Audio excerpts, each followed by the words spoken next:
Hello everyone, welcome back to my channel, Diamonds and Washi. My name is Katie, and today I am here with an update and check-in on my giant cross-stitch conversion project. It's been about 6 months since I did my last check-in on this project, so it's been a little while. There's a lot of new faces, so I'm just gonna briefly recap what this project is in case you're like, wait, what? When I say cross-stitch conversion, what that means is that I am looking at a cross-stitch chart and turning it into a diamond painting. How I'm doing that is by reading the cross-stitch chart. I use the app Pattern Keeper, and I have a blank diamond painting canvas that has squares like you can see right here, and I just, I count and I place the colors according to the cross-stitch chart. So it's a really unique kind of challenge, very different from a typical diamond painting where the symbols are printed on the canvas. It definitely taps into a different part of the brain, and it's fun in a lot of ways. A lot of people wouldn't find it to be fun, but I have. And this is one of the really first projects that I started for trying to turn a cross-stitch chart to a diamond painting. And I kind of guess I'm go big or go home when it comes to stuff like this, because this is a really, really large project. Let me give you a quick breakdown of some of the stats and info. And if you're interested, I do have a playlist dedicated to this project that you're welcome to go and take a look at if you want to see everything from the unboxing and how I approached kitting it up and the various check-ins I've done over the years. So the name of this artwork is Once Upon a Fairy Tale. It's by the artist Amy Stewart, and here's a look at the artwork if you're interested. The chart itself is from Heaven and Earth Designs, and I purchased it just over 2 years ago. And I believe it's still available as of the time of this posting. When you look at what the finished design size is, it says 750 by 536. That's, I believe, stitches. And to translate that into diamond painting form, you can just take each of those numbers and divide them by 4 or multiply by 0.25. It's the same math. And that makes it come out to, 187.5 by 134 centimeters. And I did use square drills because we're, again, working on a blank canvas. If I were to use round drills, you would see the white of the blank canvas behind each of those drills. So square drills, and it has a total of, it says 91 colors, but when you translate it into diamond painting form, you take the DMC codes, and what's available in diamond painting drill colors there's a little bit less than there are in the current DMC, and so there's actually only 88 diamond painting colors in this particular kit. Because this is so large, which again, here's the artwork.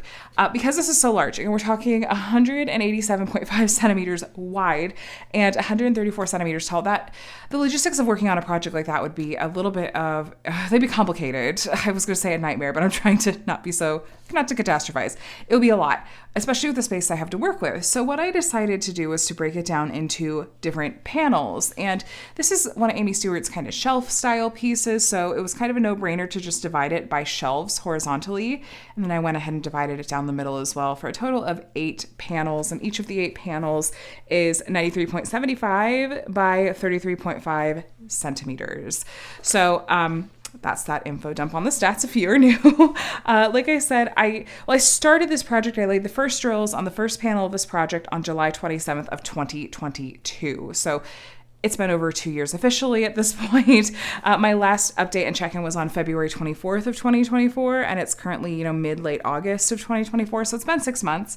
And what I have for you here is not just one more completed panel, but I actually have 2 more completed panels, which is panels 5 and 6 of 8.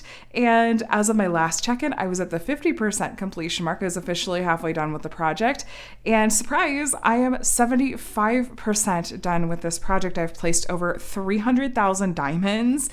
These 2 panels alone make up just over 100,000 diamonds.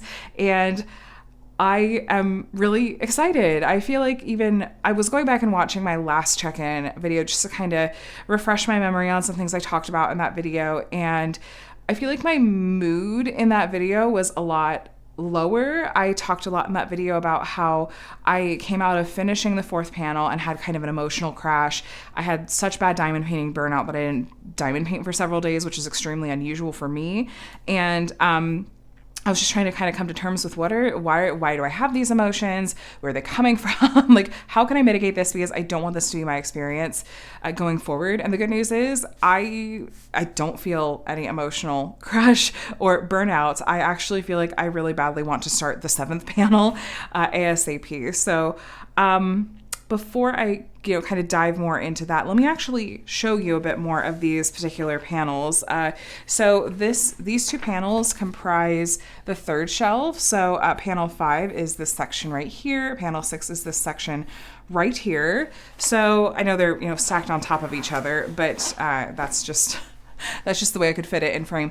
But if we're just looking at panel 5 here, so I picked this back up on about a month ago. And I just finished up, some other projects for summer with the masters. And I've been thinking for a while, I kind of have the itch to get back to my cross-stitch diamond painting project. So I decided, let me go ahead and just start the 5th panel. And I work from left to right. I start over, on this side and work my way over. And as soon as I started working on this, I was like, oh, this is fun. This is really fun because, so imagine I'm working here. I deliberately hadn't looked at the artwork again. So the details of it weren't fresh in my brain. So it was kind of like it was being revealed to me as we went from left to right. And it was really fun because I'm going and it's like, okay, there's this character revealed. She's obviously looking at something over here. And then we keep going and we have this wizard or something guy who also is over here. And then we keep going and we have, someone with a shield and maybe a sword. I'm like, what are all these people squaring off against? Like, I can't remember what it is, but I can't wait to find out. And then came to find out what you're seeing is the bottom half of a dragon. And the top half of the dragon actually is in the panel above it. So, and yes, I am going to show you a picture in just a little bit of all 6 of these panels laid out together. I'm excited to share that with you. It was a really cool experience. But yeah, it was the dragon. So we have the dragon's fire, and then this is a little bit of its mouth, but it's just blowing that way. And then when I got to the end of the panel, I will say that then I was like, oh, this is a bit of a slog, because then I got into lots of greenery and lots of stone on the castle walls, and this was just pure confetti, and it was not there was nothing that excited me about working on those things.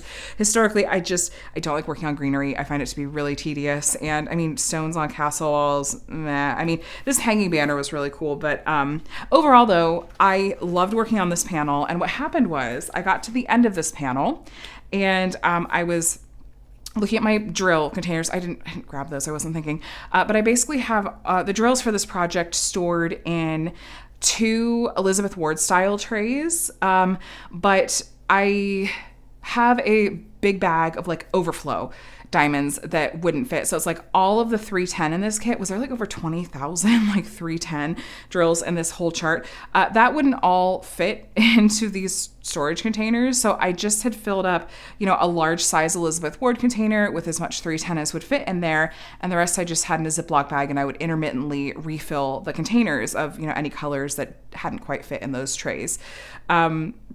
That was just kind of the balance of okay, I want to have a good number of each of these colors available to me, but I'm not going to try to have all of them. That's not terribly efficient or practical. So anyway, what happened is I got to the end of this panel 5, and thought, okay, let me go ahead and do my refills.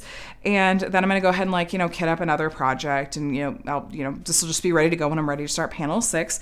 And I'm refilling the diamonds, and I'm going, I really think I want to start on panel 6, right now. And I thought, why not? I guess I was coming out of my experiences with panel 4 and what I talked about in my last check-in video. I was so wary. I was just anticipating that I was going to get to the end of this and feel like the experience had just been really soul-sucking and that I was going to crash again. And so I was geared up to take a break from this project and go work on something else.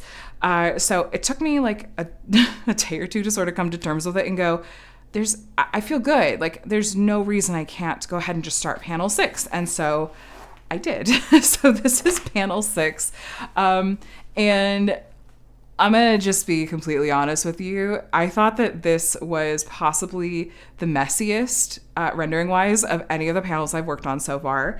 Even more so than panel 4, which I remember, yeah, that was one of the reasons I didn't care for panel 4 and felt burned out at the end of it, is because the middle of it was just, it was a blurry mess. It was kind of a disaster. Honestly, there's parts of this that just are also a little bit of a disaster. I was working on it, and okay, so I'm working over here. I'm kind of like, okay, there's a throne. Okay, we're working. I don't know if this is like a dog. It looks kind of like I don't know, like not an Australian Shepherd. What kind of dog is that? I'm blanking, but like it's like a herding dog almost, or maybe it's like a big cat. I don't know what this is. And then I knew I was getting into this castle turret. This took me a lot longer to get through because this, again, the stonework is pure confetti and was not it just wasn't fun to work on at all. And then I get over here and I'm kind of like, okay, I know in the artwork, like this is like a subject. There's something here, right? And I look in the artwork, okay, yes, like there's someone standing there. Then we're getting into, okay, there's 2 horses maybe, and then there's some like books, and there's lots of like trees and stuff. Okay, but I'm going and I'm like, okay, the door, I kind of see it, but wow, that seems muddy. And then I get into this horse, and okay, let me show you up close to give you kind of a sense for this. I'm working up close again. I'm working left to right, and I do like these columns. I'm like, what is this these patches of yellow? That's the horse? Like, what in the world is happening here? It was very weird, and I still don't know, like, is this someone that's sitting on top of the horse? And then I got over here, is like, is this a camel, or is it just like a horse that we can't see its head? I don't know. And then over here, like, the books look nice. Okay, so at least we ended, much like panel 4, we ended on some nice books on this end. The good news is, in spite of, in my opinion, the rendering on this just being kind of a disaster, I'm not burned out. I'm not mad. I was kind of chuckling my way through it and excited to get to the end of it and hit the 75% completion mark on the whole chart. So I think that was probably part of it. But yeah, like panel 5, I'm like, okay, yeah, there's lots of like things that turned out really, really well about panel 5. And then I look at panel 6 and I'm like, okay. Reminding myself of a lot of things that I talked about again in that last check-in video about the importance of a viewing distance. You know, we're standing back far enough that we're able to see all of the artwork at once. And when you stand back that far, your eye just pulls details together. It kind of consolidates messy confetti into something that just, it makes sense. And so that's what I'm counting on. Speaking of a viewing distance, I am now going to stop leaving you in suspense and go ahead and show you a picture that I managed to take of all 6 panels completed so far. It's whenever I do these pictures, I feel a little bit like I take the picture and what you're seeing now, like it's not conveying how large this is. So there wasn't space for it. I almost had my 6-year-old lay down next to these panels so you could see that like this panel like right in front of you is like taller than my 6-year-old. These are big. If you imagine like the Mandy Manzano Princess panels that Diamond Art Club used to have, it's like around that size, a little bit smaller. But so what you're seeing is 6 of those all laid out. This is taking up my entire kitchen floor. Unfortunately, I know there's some glare happening on that left-hand side. There just simply wasn't anywhere in my home that I could lay these 6 panels down and avoid that outside, any of that direct sunlight hitting it in some way. So I do apologize that does blow out the image a little bit over on the side.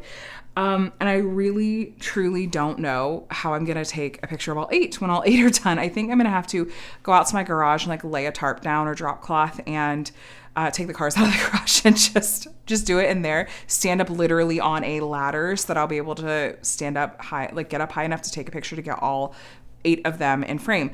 But I will say also that when I laid all of these out for the first time today, I was expecting to be like excited and impressed and be like, oh wow, this is so cool to see all 6 of them together. I was not prepared for like how my jaw hit the floor, and I was like, this looks freaking awesome. It's so cool to see all 6 of these together. Like I hadn't even pulled out the first 4 panels since my last check-in 6 months ago. And I just did that today for pictures because it's kind of a bit an ordeal to get everything out and try to find space, lay it out, take the picture.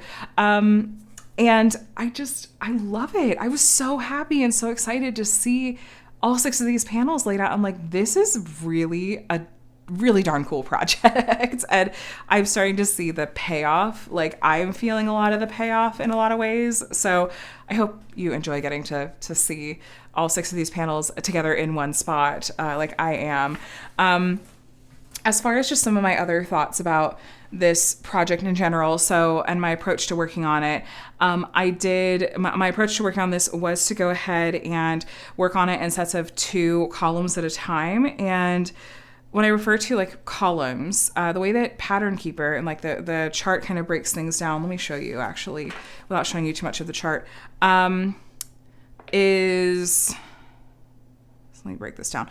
Okay, so if you're looking, actually, that's not a very good example. Let me get to a white gridded part. Okay, so if you're like over here, and you see how it's got these dark lines that grid off 10 by 10 squares, right? So the way that I have found that I enjoy working on these projects is to do 2 columns. And one column, when I say a column, is 10 squares wide. And so I'll work on 2 columns at a time, and I'll start over at the left, like I said, and how I'll approach it is I'll start up here, I'll pick a color, and I do that whole color in both columns all the way down to the bottom. I'll use release paper to cover up the glue, especially in spots where it's like, oh, there's only one of this color, and then there's like several blank rows and then another of this color. So I'll use release paper when I'm first starting out with placing colors. But yeah, I'll just do 2 columns all the way down and keep filling them in. And I found that to be a lot more efficient than how I did some of the earlier panels where I was only doing 1 column at a time and only opening up like 3 or 4 rows, like squares top to bottom at a time. So I like the efficiency of that approach. I don't know that I'm going to branch out and try any other kinds of approaches. I was tempted to try expanding it to doing 3 columns wide. I just thought that was going to be a little bit too overwhelming potentially, and especially with some of the confetti in these areas.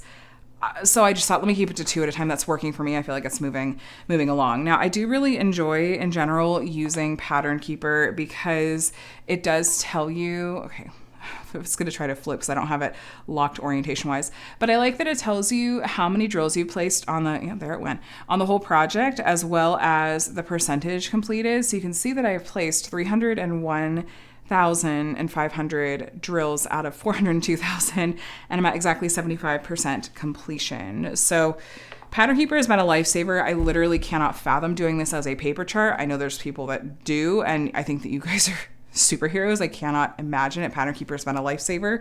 That reminds me, I did hit a fun milestone with this panel, and that was that I got one of my first colors down to 0. And what I mean by that, why do I keep closing this?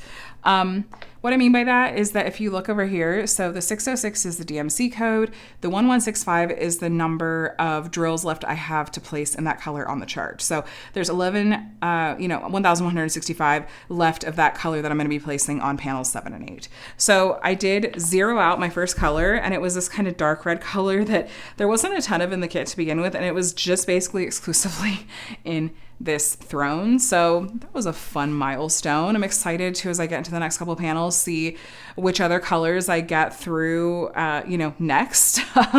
There was so much 310 in this kit. Again, I think it was like over 20,000 310. I wonder if I don't know if I have the floss usage charts over here. It might even been over 30,000. It was a ton. There was a ton of 310 in this kit, and I placed a ton in the past couple panels. But anyway. So I do like the approach that I've been taking. I do want to acknowledge, like I did in the last video, I know what many of you, if you're still watching at this point, because I know I've been babbling on for 18 minutes now, I still have not tested out attaching any of these panels together. I am still thinking about it. It is still my most frequently asked question of how would I attach these together. I mentioned before, I have no intention of hanging this for a number of reasons, and I'm not going to go rehash all that right now just for sake of time, but long story short, I'm not planning to display it in my home, but I do want to test out some potential ways to attach panels. That way, those of you that are planning on working on, diamond painting, cross-stitch conversions that you might want to work on in panels, like how could you potentially attach and or display them as panels, so that way you have a practical way to work on them, but also a nice way to still display your hard work. So stay tuned for that. I have some ideas. I just actually need to sit down and test them out. I just was hoping to make a little bit more progress on these actual panels before I got caught up in that. I'm glad that I'm not feeling any kind of crash with this one. And a huge thank you to the many of you that commented on the last check-in with lots of insight and suggestions and sympathy, even just about my emotions about that. It was really validating and actually very, very helpful. Reading your guys' thoughts gave me a lot of insight into maybe why I was feeling that I hate this project and I love this project at the same time feelings, and that kind of burnout feeling after. And that was really, I have to think that was extremely helpful going into working on these panels. So thank you so much for sharing those thoughts. I always welcome anyone that's watching these. If you have thoughts or insights to share on things that I've talked about here, or if you're a seasoned, stitcher or diamond painting converter, I always welcome your thoughts and suggestions in the comments too, especially for those that might be just reading along and thinking about trying this themselves. Any suggestions that you have to share, I'm sure that someone, myself and others included, would find helpful. So thanks if you choose to do so. I am not sure about when I'm going to be starting on the next panel. I am about to be kicking off a really kind of exciting event called Drills and Chills. It runs through September and October, centers around all things fall and Halloween. And it's really, really, really fun. I love working on all my fall and Halloween kits, but it also does take up a lot of my time, both in terms of like what I'm doing videos wise here on my channel, as well as what projects I'm working on. And so as much as I very badly want to kit up the next panel immediately, I don't want to overdo it going into what's going to be a very, very, very busy couple of months. But who knows? I'm still looking at planning out my kits for those months anyway. And maybe I'll be able to squeeze in a little bit of my conversion project around those anyway. But we'll see. We'll see. I would love to still get some time in on my conversion projects before the end of this year. That would feel really good. I feel like now that I'm well into the second half and now I'm at 75%, I see the finish line. And that is like, it's a huge motivation for me. And it feels like there's so much that's behind me and I have so much less left to do than I've already done. So I know that is a huge part of why I probably have this momentum and excitement to keep going, and why I don't feel burned out right now is I'm like, but the end's in sight, and it's going to feel really darn good when I finish this project that I've been working on for over 2 years and fully expected that it was probably going to take me at least a couple more. So, but I'm not going to push it. We're just going to see. Stay tuned. I will definitely be keeping you guys posted. Like, I did work on these panels with you in my whip-in chats the past month. And yeah, by the way, it did take me just about a month to do these two. It was around 2-ish weeks for each panel. And I did work on some other projects concurrently. I realized I forgot to mention that. But all in all, I felt like I did make pretty speedy progress on these, all things considered. A month to do 2 of these panels for a really kind of intense style of project. I don't think that's too bad, but what do I know? Do I have any other thoughts? I guess like I just have I've resigned myself to sort of the rendering style of this one, and there's just knowing that some panels are going to turn out a little bit better than others, like with this one where it was like panel 5 thought turned out great and panel 6 was a little bit of a mess. It does, make me think a little bit about, okay, after this, because I don't imagine I'm never going to work on a cross stitch conversion again after this.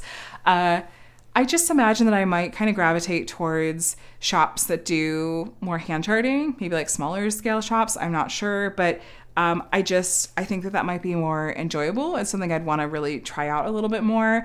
But ultimately, it's really, I think, going to depend the most on what the artwork is. If I really, really love the artwork and that's where the artwork is licensed from, then, that'll have a huge impact on it for sure. But I think that's about it for my thoughts on these. But I would love to hear from you in the comments. What are your thoughts? Which panel do you like best? Do you have any other comments to share in addition to my thoughts that I've shared today? I'm excited to read them, and I'm excited just to have been here today with this update. Like I said, I know it's been a while, so getting to 75% is exciting, and I was really looking forward to sharing this milestone and this set of updates and the picture and everything with you guys of how it's all looking together. So subscribe if you want to stay up to date with my progress on this project and other diamond painting projects. Like I said, I do have a playlist dedicated to my cross stitch conversions that you could take a look at if you want to see other videos about this particular project and other conversions that I've done in the past. Hopefully you'll find that helpful, and let me know if you have any questions. I'll do my best to answer, though I'm not an expert by any stretch of the imagination with projects like this, or, reading cross-stitch charts or anything, but I'd still be more than happy to help if I can. So anyway, thanks again for watching. I hope you have a day and week that's as amazing as you are, and I'll talk to you again soon. Bye.